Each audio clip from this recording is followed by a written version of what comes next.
Good evening, hello, and welcome. Today we're looking at this Kingspec 2TB NVMe Gen4x4 solid-state hard drive. We're going to put it into a little enclosure here after taking a quick look at it, and then we're going to do some simple file transfer test with it. So, out of the box there, got the device itself, which looks about like I would expect a 2280 NVMe drive to look like. Nothing too out of the ordinary there. So let's get them out of our packaging. Oh, that's really nice. There's even a little screw that they included there. You don't see that too often, but that's thoughtful. Won't need it for this particular enclosure, but even still impressed to see it, that this little enclosure just uses a rubber plug that just kind of wiggle in there some way, somehow, to get the drive to stay. And since I'm on camera, undoubtedly going to struggle with that a little bit. Maybe get something from over here to help me poke at it. Let's see. Small screwdriver, that might help. Just need to poke that down in there. Yeah, isn't so bad. So we're installed in our enclosure here.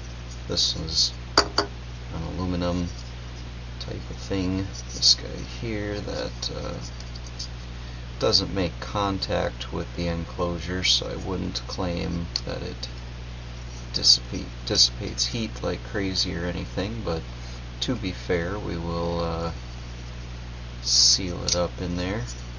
Just if I can figure out how to get it back in. There we are. There we go. Mostly. There we are. So we've got it in this enclosure here. In previous experience, it's a pretty fast external drive enclosure, so slide the box out of the way and pull this ThinkPad P50 over here. Get ourselves a good quality USB-C cable. We've got our USB-C port here on the back, if I can find it.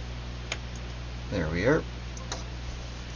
So, I don't know that this is going to show up terribly well for you folks on camera, but let's see. This is pretty typical with new drives. Let's see what the notification said. Restart required. I don't think that's the case. So a lot of times when you have a brand new hard drive, you're going to have to go into into disk management on the computer. I think create and format hard disk partitions. So I'm going to open that up, and it says I have to initialize this disk. So I'm going to go ahead and do that. Easy enough there. And now it shows up down here. Disk 2, 1907.71 gigabytes, just under 2 terabytes, pretty typical. I'll do new simple volume, and I will set it to the maximum size, and we can just call it drive E. That's fine. NTFS with a quick format. We'll just call it 2 terabyte NVMe. Next, finish. And Windows detected it over here, so that disk is now ready. You can see it popped up over here in Windows Explorer as well. I realize that the resolution, recording with a webcam for this is not necessarily working the best, but I'll at least get rid of that overlay to make it a little bit better for us. So that's all we have to do in Windows disk management. Tilt this around a little bit, you'll be able to see a little bit here. So now we have an empty, and it says 1.86, so all formatted and everything on this Windows 10 computer is showing me a capacity 1.86 terabytes.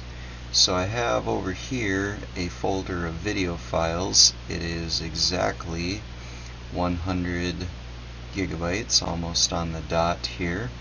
So we are going to do a quick and simple test of copying 100 gigabytes of video files over to this hard drive. Now the source hard drive, the C drive here, is a Samsung 980, so that's a pretty good hard drive. We are going to hit paste here and start that transfer. So our initial speed out the gate is over 500. We're 520 to 530, somewhere in there. We also have task manager open here. So disk 0 is the disk that's being read from. Disk 1 we're not going to worry about. Disk 2 over here is the 2 terabyte hard drive. So we can see here we haven't quite pegged out the drive.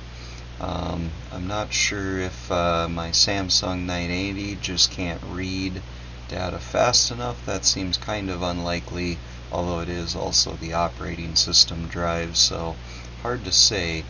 But we are holding steady over a 500 megabyte per second write speed, which I know the advertised speed in the listing is higher, but you have to realize that in an external enclosure going over USB-C, even a good USB-C, you're not going to achieve the same types of speed that you would get if that drive was installed inside of the computer itself. There's usually some kind of performance penalty going over any kind of USB, even if it's a nice USB-C.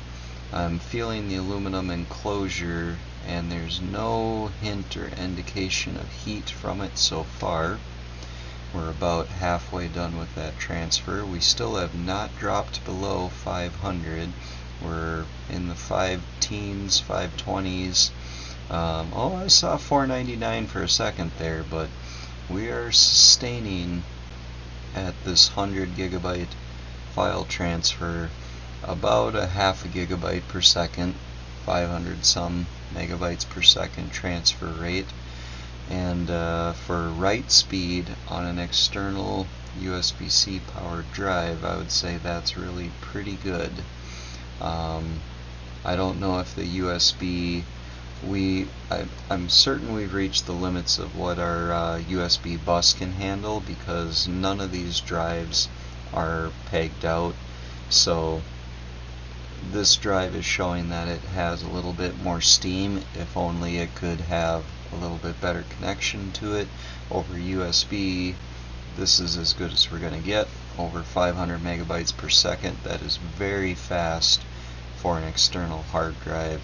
So if it will write at 500 plus megabytes per second, it's safe to say that it will read almost for certain at least that fast, if not somewhere upwards of, well, if it's based on hitting the limit of the USB, about 500 plus megabytes per second in and 500 megabytes per second out. That would be pretty reasonable. I still can't detect any heat or warmth out of that transfer finish, so that all seems good. That's really fast for an external drive on a somewhat older laptop. So performance is good, storage capacity is good, easy to install, easy to use, and nice of them to include that screw even though we didn't need it. All in all, I think we can give the Kingspec hard drives, especially in the 2 terabyte capacity, 2 thumbs up. It seems excellent. So that's it for now, and have a good one. It's not very exciting, but let's make a quick unboxing of this device. hard drive, and it's really M2. This is only 128 gigs, so it's basically for start your operating system or something else, not for storage itself, but it still is a very fast hard drive. So let's see how it performs.